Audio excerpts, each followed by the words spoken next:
In this video, we're looking at some early 2000s Cisco Aironet wireless bridges. These enterprise units can be used to create what's called a bridge, allowing your network to extend to a location wirelessly between two bridging units, perhaps between floors or even to another building. But we're talking 2001 here, and getting power to these guys is a little tricky. We're going to hook up some special Cisco inline power injectors, as well as a really awesome Catalyst 3524 inline power switch.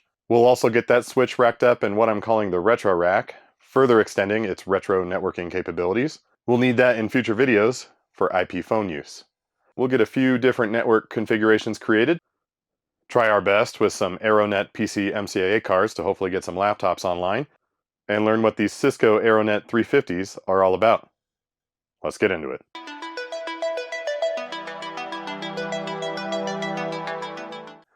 The Cisco documentation guy is here again today, and that can only mean one thing.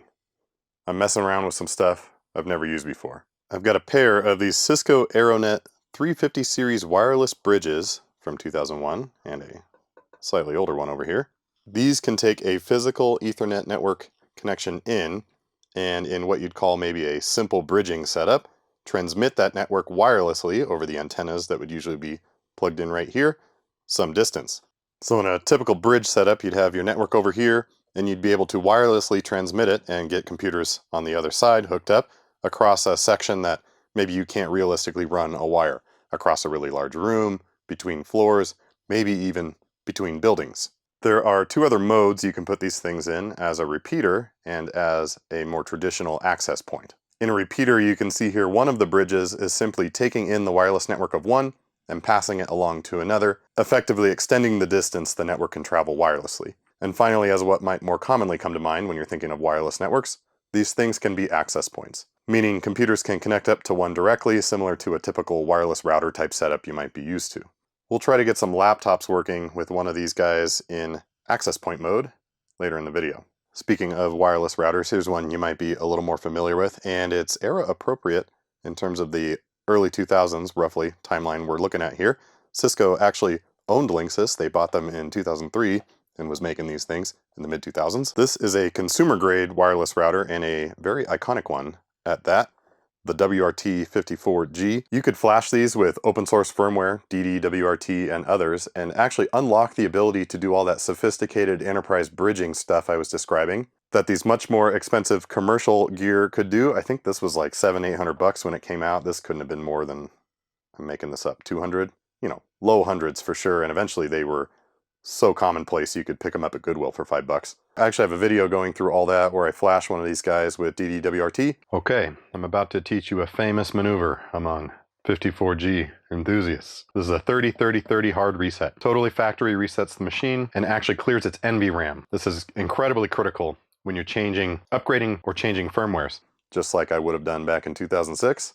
And I'll link that down in the description if you're interested. But I pulled these out because I should be able to actually use the antennas on these Aironet units here. I think they'll fit. In some other video I did covering these Linksys units, I had made a comment. I had an antenna like this. You can see it doesn't have this bubbly plastic at the bottom, and I made some comment like, why'd they stop making these nicer, you know, heavier feeling ones? And everyone was like, buddy, you're an idiot. Those pop off. And sure enough, these little plastic sleeves just come off, and the antennas are exactly the same. I think this looks a little more enterprisey though. We'll leave them this way for our Aironets. It's got this one labeled right primary and left. I think the idea is you really only need one, and you can add another one for better signal or something. And yeah, that threads right on. This is a TNC connector, a threaded BNC connector, and it's been around for many decades, but yeah, we've got an antenna. You can see I've got this obviously older Aironet bridge unit here hiding in the back on the bench, and this was all donated by a longtime viewer and patron, Brooke, so a huge thanks to them for sending these my way. I'm excited to play with this stuff, but you can see no Cisco branding on this one. Cisco actually bought Aironet in 1999. Aironet is still a subsidiary of Cisco to this day, so I think it's pretty cool to see where all that came from and some of these earlier versions here. The Aironet story is kind of interesting. They belonged to Telzon at one point, a massive producer of barcode scanning hardware here in the United States. So maybe I'll dive in and cover that in more detail someday. But we need to figure out how to power these guys on. This one has this godforsaken 12 to 18 volt DC power connector on the side, and I do not have the power adapter, so we'll see if I have the energy to deal with that today. Not entirely sure. On the back, they've got a serial console port for configuration and managing the thing, and then just an Ethernet port. No traditional power input.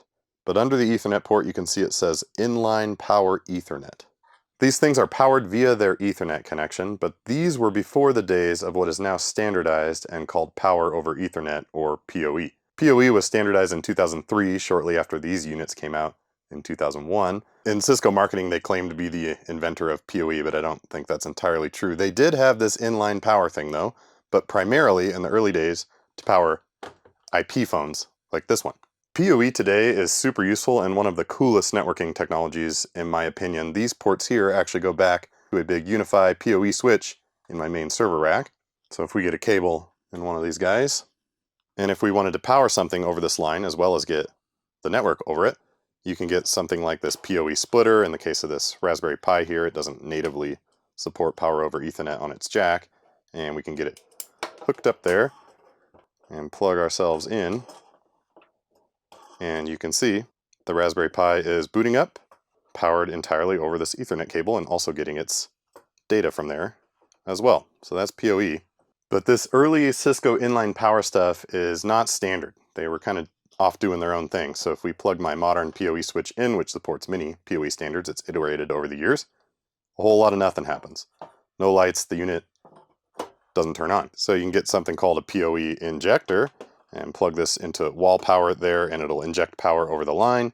None of the injectors I have work with the inline power standard. I've tried 2 or 3, no luck there. However, I do have 2 of these Cisco ASA 5505 adaptive security appliance. This is like a router, firewall, VPN, switch all in one for a small business. Viewer named Corey donated 2 of these over a year ago, so thank you to him. On the back, we've got a bunch of ports, and 2 of them are labeled PoE. And I sort of figured this was my best shot, and it worked. Let's get this guy booting up. Takes a moment for the PoE. Look at this other horrendous connector. 48 volt DC in.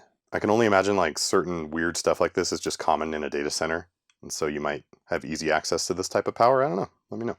So if we get this guy plugged in over one of these PoE ports, it comes to life. You can hear a relay click, and it starts booting up. So I have a way to power these things now.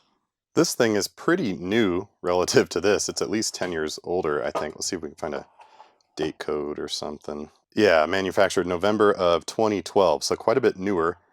But this inline power thing must have been all over the place in big networks, and so Cisco must have decided to keep carrying that standard that they had created forward. Maybe they still do, I guess. I don't know, but it works. Let's start by powering this one up and seeing if we can manage it for no other reason other than it has root on its old label from the IT department it came from. Remember from those diagrams I was showing you, the first one always serves as the root bridge. So we'll power this thing up. Let's get it with the inline power, and then we'll get it on the serial console. And this is an absolute treat, as you'll see. It's quite the experience. It has the serial console management, also a web interface, which we will absolutely be exploring, but we'll start on the serial console.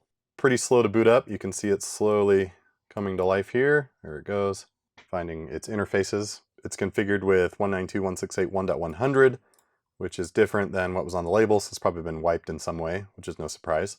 This thing is not running Cisco iOS, I can assure you, as you'll see, or not any version I've ever seen. That was probably not the admin password. Probably didn't get that right. Look at this. This is not a normal command line. It's asking for Control D equals. Let's do equals. And it still wants a username. All right, we're gonna have to figure out how to reset this one. Let's try the other one.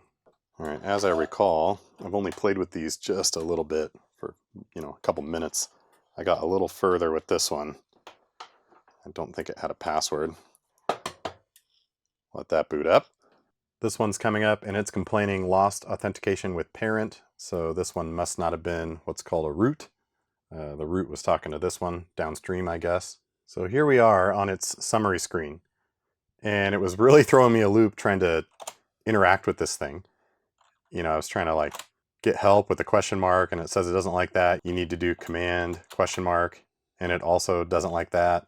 And if you type H, some other screen shows up. I finally figured out :help. And here's all the things I can learn. Command equals goes back to that summary screen, apparently. Eventually I got it to spit out some sort of help. There we go. Sometimes you can do command question mark, and it shoots you over to a W3C website about line mode commands. And that link is still up, line mode browser commands. So I'm pretty sure what's happening here is we are navigating a website over the command line via this line mode standard. So here I'm on this summary type page of something, and it says you can press enter, which I think just feeds the page down, or the link text. So if you take a look, I've got this setup page. If I just start typing setup, the moment I get to something unique enough to know I want to go to setup, it takes me there. And now I'm back with this username thing. This is a simpler example. I've got a couple options on this page, Ethernet and BR radio. So if I start typing Ethernet, that was the only thing that started with an E on that page, and it navigated to it. And then I can press enter to get the rest of the page. So it's, once you get the hang of it, it's not so bad. I'm looking at my networks here. Equals takes me back to that main screen, that summary screen.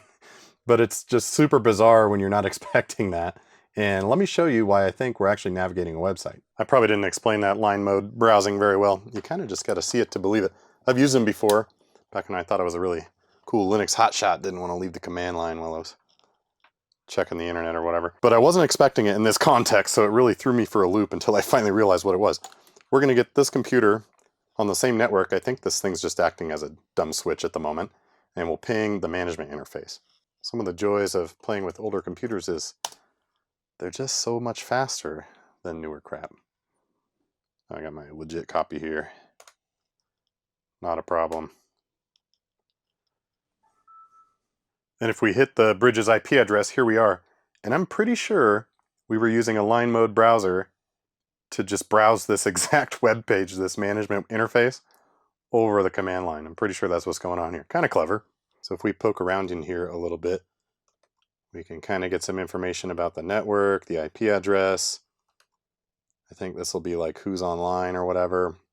But if I go into the setup and actually try to change something, let's look at, I don't know, routing. It won't let me do anything.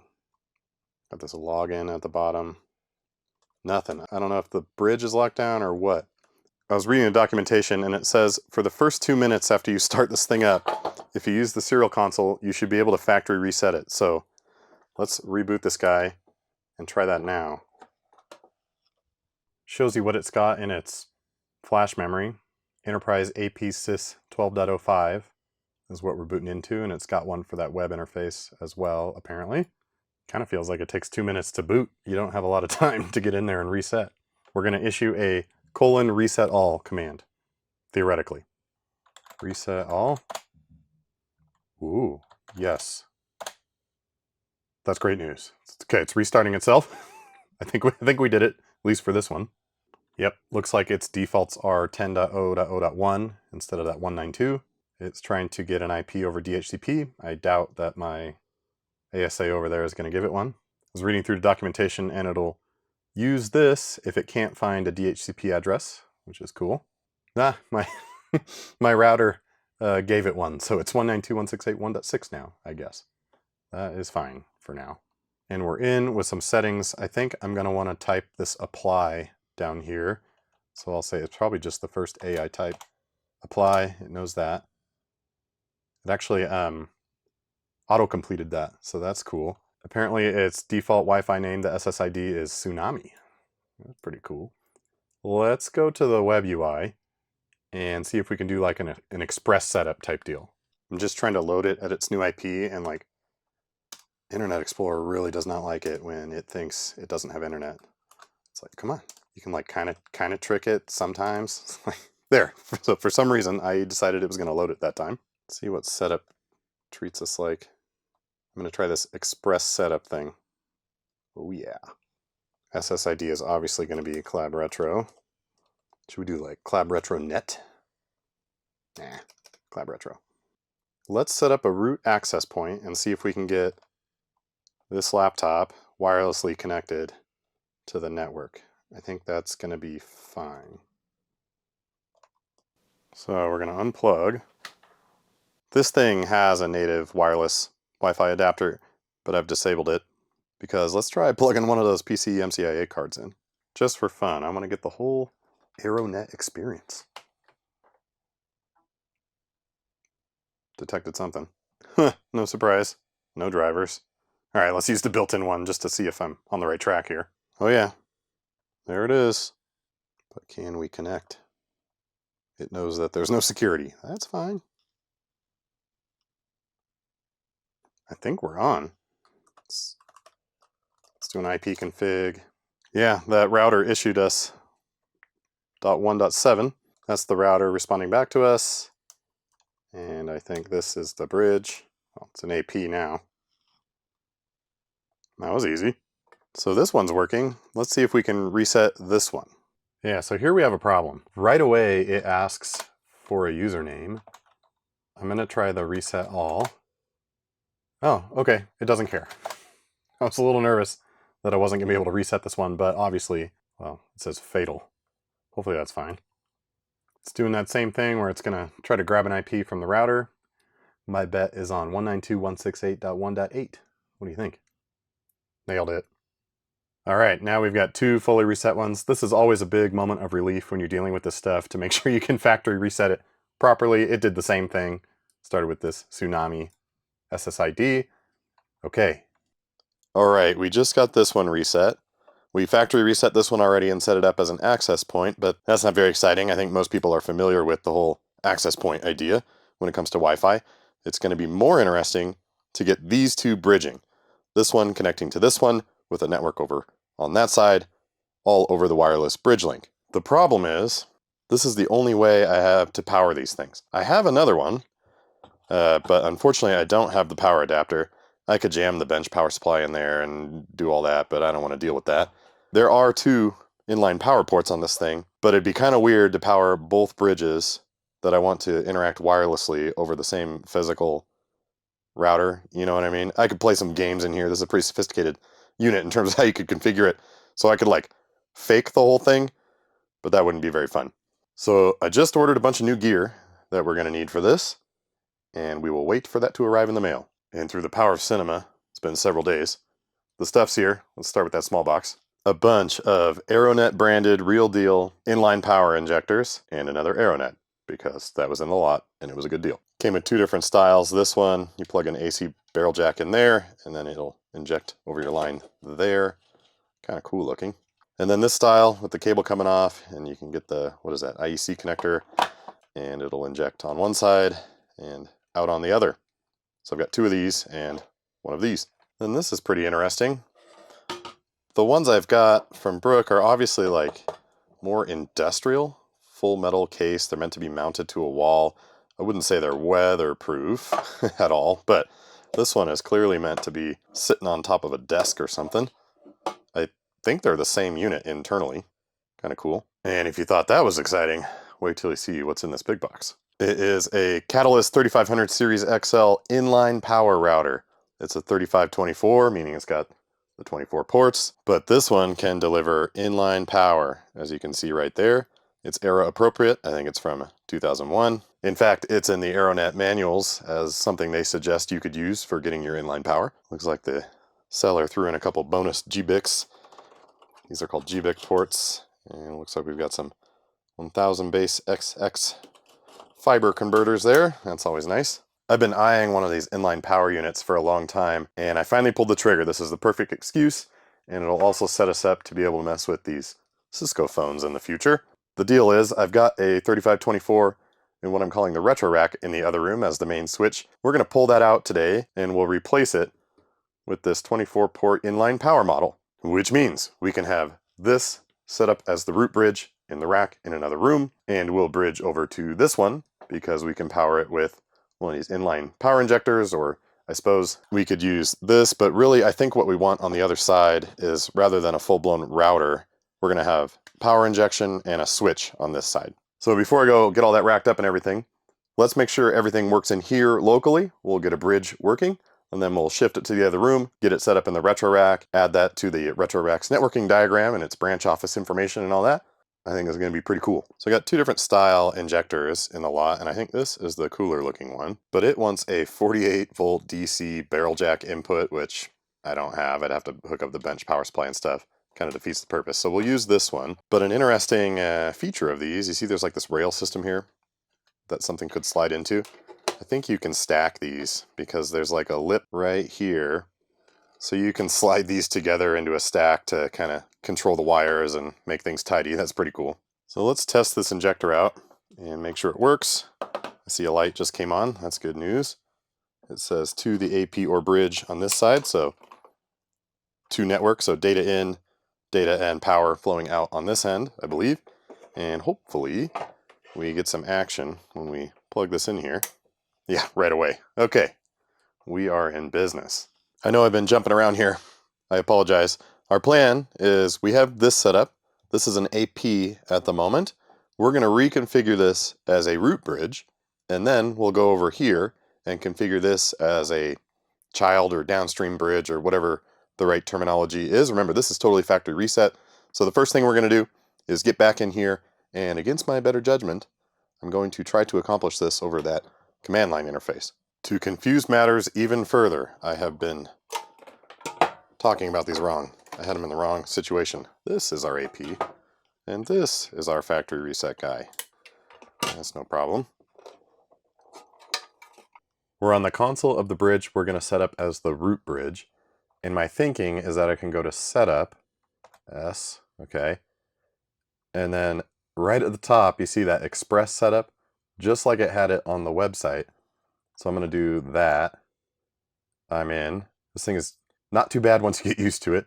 So we've got this role in radio network. It's a root access point. I'm going to type role. I think I'm here. Yeah, here's my pile of options. I want this thing to be a root bridge. I think we've done it. So we have the same Collab Retro Wi-Fi network, SSID. Now it's a root bridge. And so I think I'm just going to apply that. Okay. Well, let's mess with the other one. I believe this one is how we want it. This is our root bridge over here. So we're going to start messing around with the config of this one. I was looking through the documentation, and we're going to set this as a non-root bridge with clients, meaning that computers connect to it over Wi-Fi and the physical network that it's going to spit out after it transfers it from the root bridge. And of course I lost the audio here, so I'm configuring the one that's the non-root bridge. I'm going into that express setup. We're going to give it an SSID the same as the other one, Collab Retro, and then I'm setting it as a non-root bridge without clients after a little fiddling with this command line interface. And right away it's saying it can see the parent, so I think it's talking to the root bridge. So I believe our root bridge is successfully broadcasting our network over here to the client. So we need to get some computers on this thing, which means we need a switch on this end, and I think this one is awfully appropriate. Get this thing plugged into the other end of our injector here. I think this is going to work. I need to go find a power supply for this guy. Laptop's back out. Got it hooked up to our little switch here. It seems to think everything's cool. It's got an uplink to the bridge. It knows the laptop is connected. Over on the laptop, if we do an IP config, I believe we have been assigned this .9 by the router on the other end of the wireless link. Let's ping the non-root, and we get replies. That's good. Let's see if we can ping the root bridge. I can't remember its IP actually. Let's check. I should have been writing all this down. All right, yeah, I was off by one. It is 192.168.1.7 is the root bridge. Can we ping it? We can. So what just happened here? This is our router with a DHCP server, meaning when you plug devices into it, it automatically assigns them IPs, assuming the machine is set to do that, which this laptop is. It is plugged in to our root bridge. Wirelessly, the same network is being transmitted to the non-root bridge over here, and it's putting it into this switch. I've hooked up the laptop to this switch. It was assigned an IP all the way over here by this router. These are not two separate networks. They're one network that happens to have a wireless link that allows it to be physically separate, not over a wire, from the router. This is really cool. Let's do it all again, but this time in the retro rack. I wanted to take a moment and talk about why I think this bridging thing is so interesting. To most folks today, you're probably like, yeah, you can have two routers, wireless routers, just doing a bridge. But back in the day, on a consumer router like this one, that was incredibly uncommon. I suspect now, if you buy even probably a lower end wireless router, it probably has some sort of bridging capability built in. I'm just guessing there. I don't buy any new stuff, but it certainly wasn't always the case. Must have been 2007, maybe 2008 when I figured out you could flash these with that DD-WRT stuff.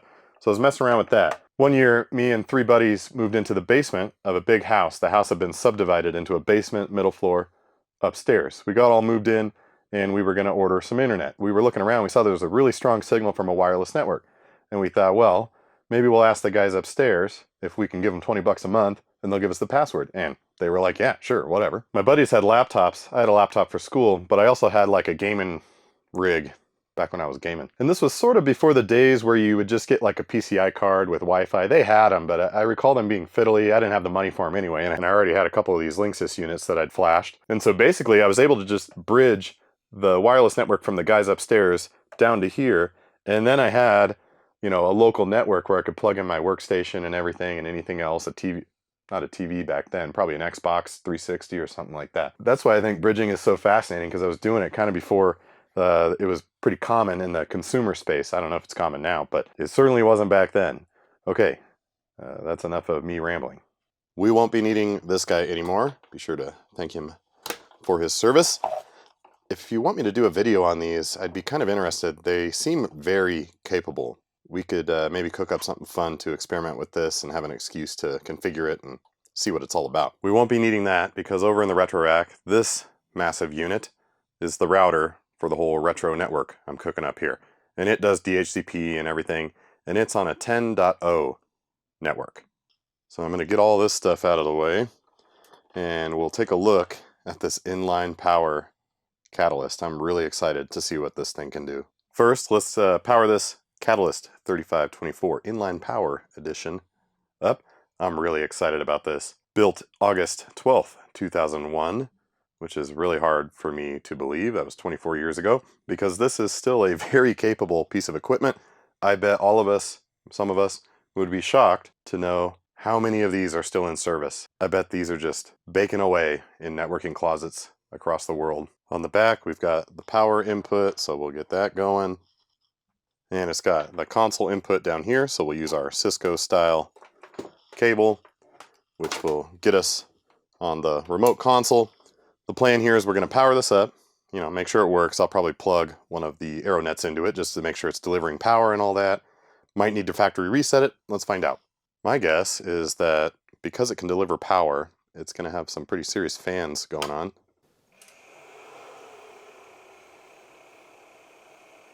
Serious might not be the word, but it's definitely got some fans.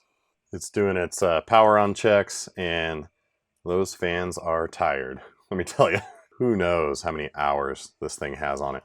So what we're hoping for is just a simple factory reset, and no, of course not.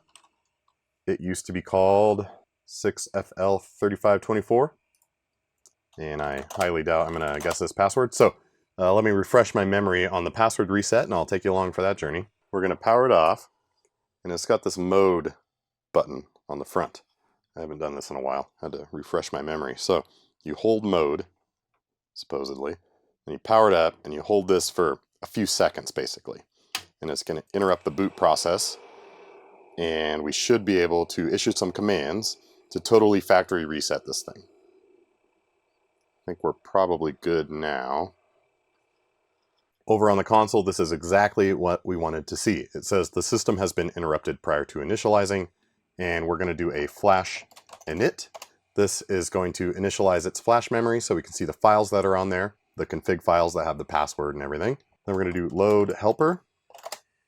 I don't actually know what that does. Now we're going to take a look at what's on the flash. So we're going to do a directory listing of flash, and by that I mean a directory listing of flash and then the colon.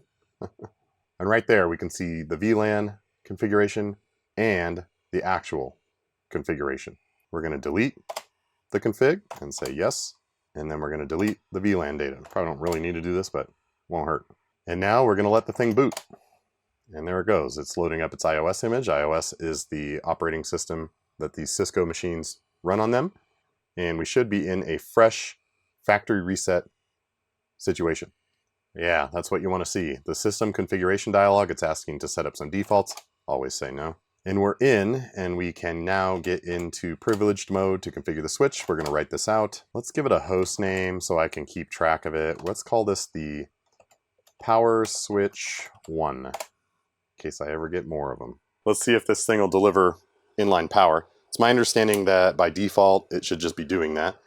And to test, it's always a good idea to throw in as many variables as possible when you're debugging something. Everyone knows that. Let's see if this one works. Yeah, look at that. Powering right up. I cannot express enough how excited I am to own this thing. So sweet. Also, if you have these, they do that initial power on and then they go black. And eventually it kind of cycles through its boot up process. Yeah, see, they're coming back and eventually you'll get a green. All right, this is working. Very cool. I mean, while we're here, let's get a little sneak peek for future videos. Get to power this IP phone. Oh yeah, coming to life. Cisco Systems. This one's from 2009. It's not going to work, obviously. That's going to be a whole adventure. Like I was saying, over in the retro rack, I already have a Catalyst 3524 port switch, but it doesn't do inline power. We're going to pull that one out, and business at Collab Retro Enterprises is booming. We're going to rack this stuff in its spot. We'll be concerning ourselves with this inline power switch we were just messing around with today, but just above that, I'm going to leave room and we'll rack this up together, this Catalyst 3550 gigabit aggregation switch. So these 24 port units I've got, these 24 ports can do fast Ethernet, 100 megabits per second, and then usually they come with 2 GBIC slots that can do gigabit. This has 10 gigabit GBIC slots, and I think 2 RJ45, and of course in classic Catalyst fashion, the faceplate is totally annihilated, and I'm holding it on there with tape, but you'd never know. And by far, the best thing about this 3500 series and this 3550 at the top is you could do something Cisco called gigastacking. Cisco actually made these special 1 gigabit GBIC modules that you would only use to interlink your switches, and they marketed it as Gigastack, which is a genius move in my opinion. So for companies that weren't ready to make the switch to full gigabit Ethernet back in the day, remember this is 2001 we're talking about with this one. This one happens to be made in 2003, but gigabit was just kind of on the rise back then, certainly not in any home use. So they made these Gigastack modules, and you plug them into the GBIC ports, and I guess the story was if you weren't ready to make the switch, you could at least have 1 gig interlinks between all of your switches. And imagine, these are 100 megabit ports, sure, but if you need inter-switch connectivity, maybe you've got 3 of these stacked up, gigastacked, hopefully, you could saturate a 1 gig link with all your activity pretty quick. So it's great to have the 1 gig interactivity between the switches. I've got a lot of these Catalyst 3500 series switches. I've done a whole video where I actually got the Gigastack working. It's got this UI you can look at and see them all gigastacked up. It's great. It's great. I love it. So we're going to get this in there as the aggregation switch because we will have more switches showing up below it in the future. So I'm using my inline power requirements here as an excuse to kind of reconfigure the rack, and we'll slot this in there for future use. And it's only going to be possible because I was digging through my bag of rack ears, and whenever I bought this on eBay, it came with the rack ears. I always tape them up like this and label them because I'm not going to remember, and I've got the screws taped up there in a bundle, and it's paying off because now we're going to rack this thing up. Over here in the rack, let's get this all disconnected. It doesn't actually matter which ports anything is plugged into. It's just acting as like a dumb switch, really. What is that, layer 2? I don't have any VLANs or anything going on. We'll explore that in the future once we get the egg switch in here. And it's always interesting doing this, by yourself, because you got to get your hand back here so you're not putting too much strain. And we'll reuse these rack ears for the inline power version of this switch. And so I guess I'll just show you how I do this. Yeah, you just hold it up on your own and get these screws out bit by bit. I suppose I could have grabbed my driver, my drill, but that's okay. One down. These racks and the hardware involved with them are super strong. So even with one screw, it's actually helping me quite a bit. As you can see, it dropped right when the screw gave out. So we'll get this out of here. This one is from 2003, apparently. So here we go. And as I'm racking this up, I'm realizing it's kind of like an odd size. It might be like a U1/2 or something. Maybe not. We'll see. Maybe the ears are just weird. So we'll get one going there. And of course, always fun to do it by yourself, but this is going a little better than I thought it was going to. And I'm going to want to push it up as high as I can so I have space for the other stuff down below. And even with just 3 screws, you can see it's in there good. I don't really have to hold it anymore. And the final one. All right, let's get the switch in there. I'm going to have this odd gap, I think. Just like half of one of these squares. Weird. That's okay. It gives me flexibility to make everything fit.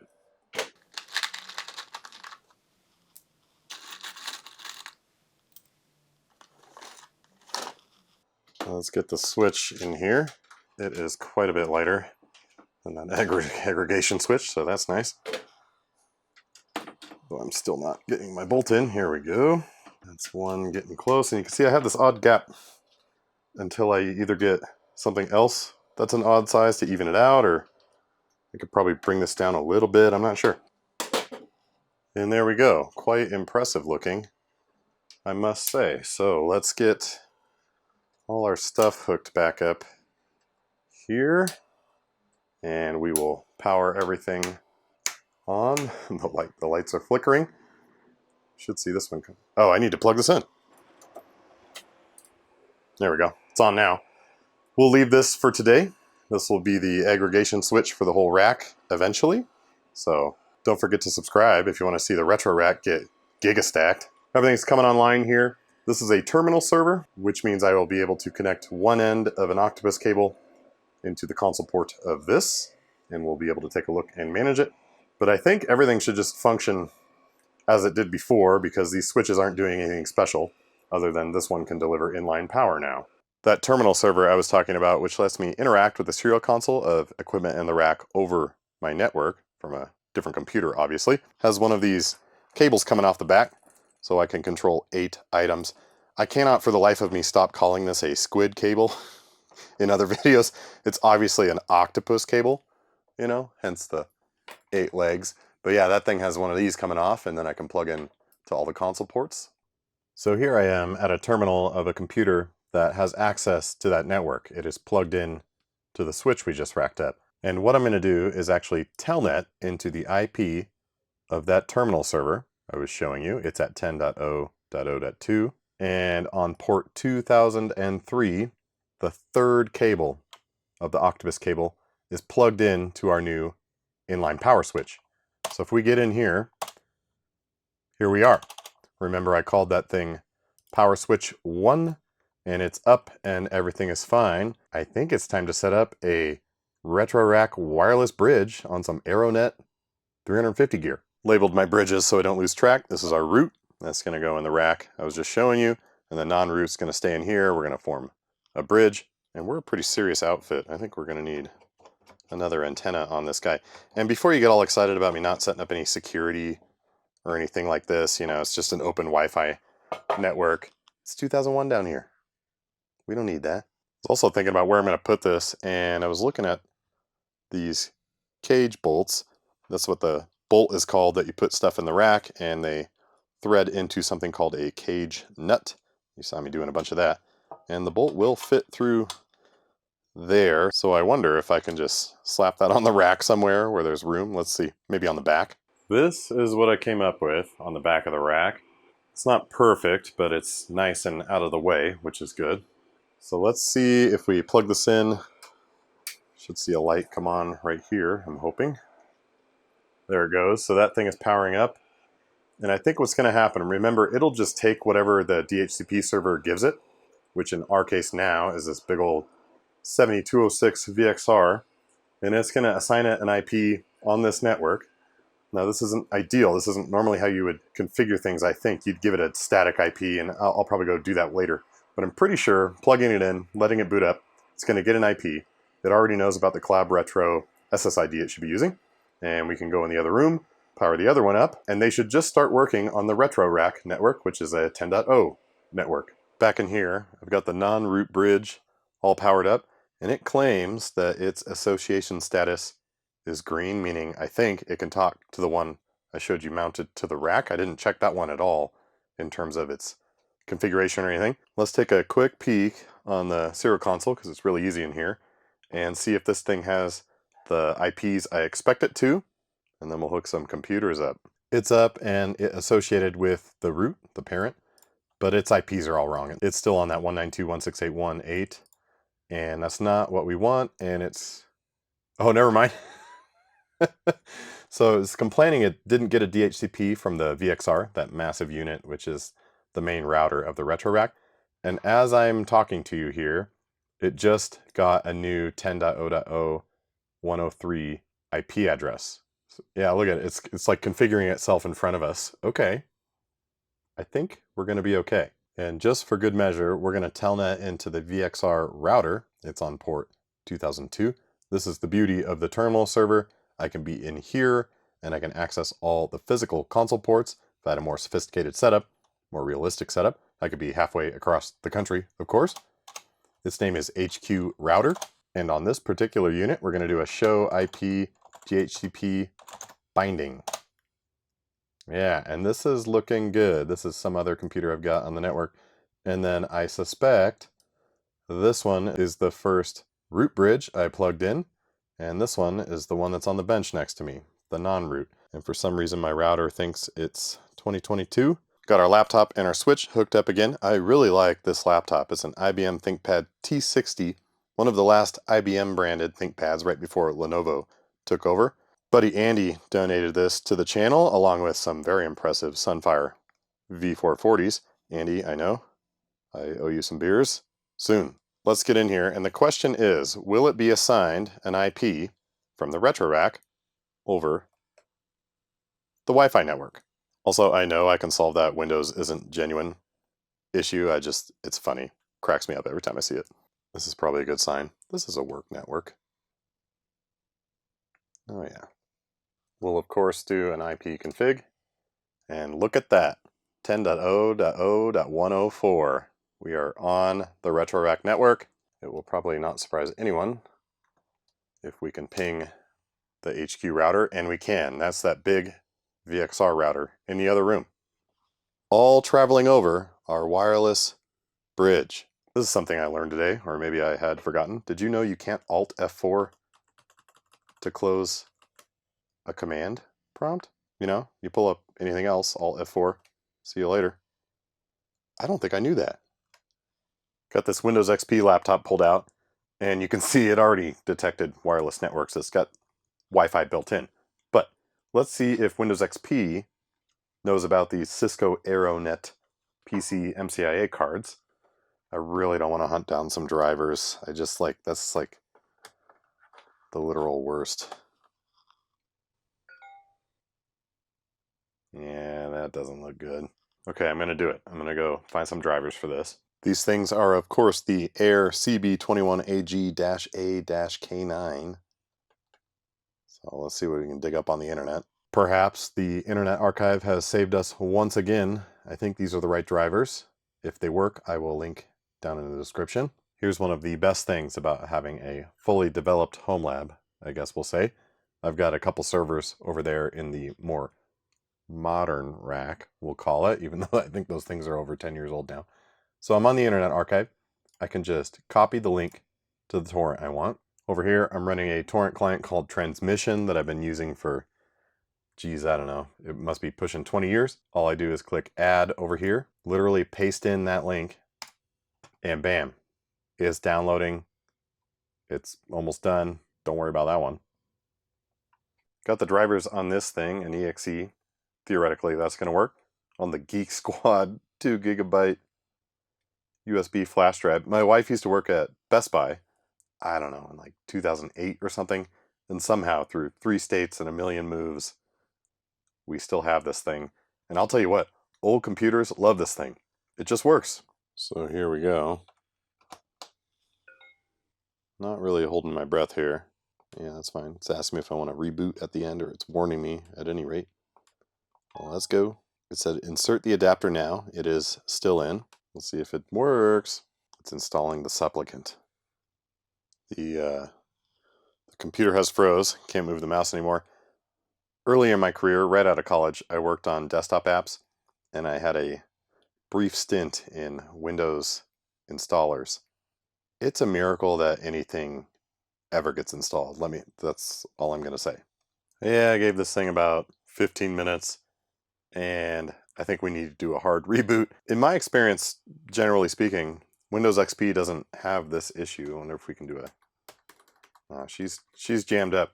So this thing has a spinning Rust hard drive, the original hard drive, which kind of makes it a little slower to do stuff.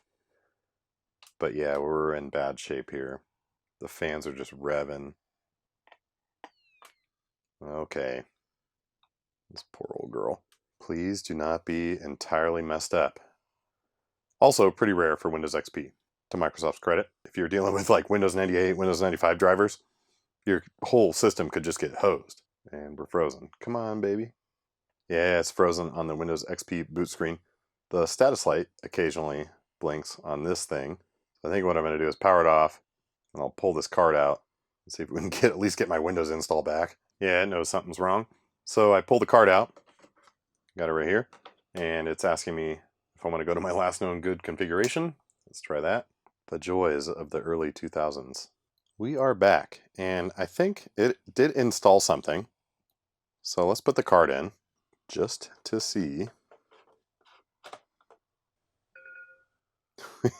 Did you hear that? Didn't like that. Let's boot up this thing and install the Aironet desktop utility. I mean, it installed itself. What? My computer is at risk.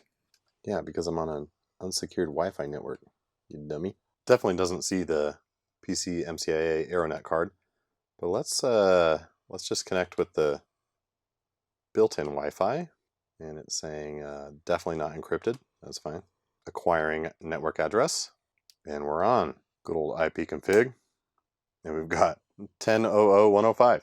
So that's actually still really cool, because that means this thing that's picking up our wireless link from the root bridge in the other room can transmit over a physical switch, a physical RJ45 cable going into this guy, and it also acts as an access point.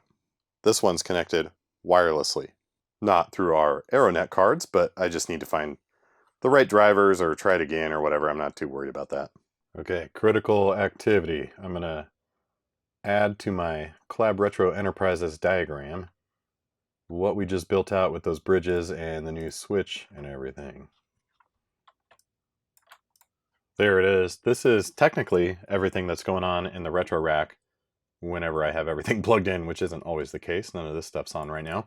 But we just got our power switch in there. It's connected to the root bridge at its automatically assigned .102 address. Again, I'll go in there and make separate static IPs for these things. That's what you'd normally do for your dedicated infrastructure. In fact, the power switch can even have an IP if I wanted. I've reserved the first 100 of them for static use. That's why everything was starting at 101, 102, 103. And we've got our wireless link, our wireless bridge, over to the non-root bridge. All right. Not much more to say about this early 2000s Aironet 350 series gear other than it's pretty easy to use if you were a small and medium business. You had like a part-time IT guy or someone's kids coming in on the weekends to figure things out. Setting these up was a breeze, super easy. Obviously, you would have gone into the security settings in a normal setup back in the day. It's important to keep in mind my reviews of this stuff and any gear I'm looking at really are coming from a perspective of a few years of setting them up, configuring them, dealing with the management interface, but not actually running them in production. For all I know, these things like to reboot every 3 hours, or you get 10 clients on them and they fall over. So I just wanted to throw that out there. I'm not putting production load on these things. They're only on when I'm messing with them. Anything down here, really. Really excited to have inline power capabilities, and a lot of it now with the injectors and that big switch. We'll be exploring IP phones in the future. That'll be a massive adventure. I had fun playing with these little things, and I hope you enjoyed following along. I did try Windows 7 and some more drivers for these Aironet PCMCIA cards. Same issue. Windows could see it in the device manager, but complaining that the drivers had a problem, so I probably just haven't found the right drivers. If you'd like to support the channel and you haven't already, please consider subscribing. I've also got a Patreon where I post behind the scenes type videos, occasional early release, and that sort of thing. As always, I really hope you enjoyed this video, and I'll see you in the next one.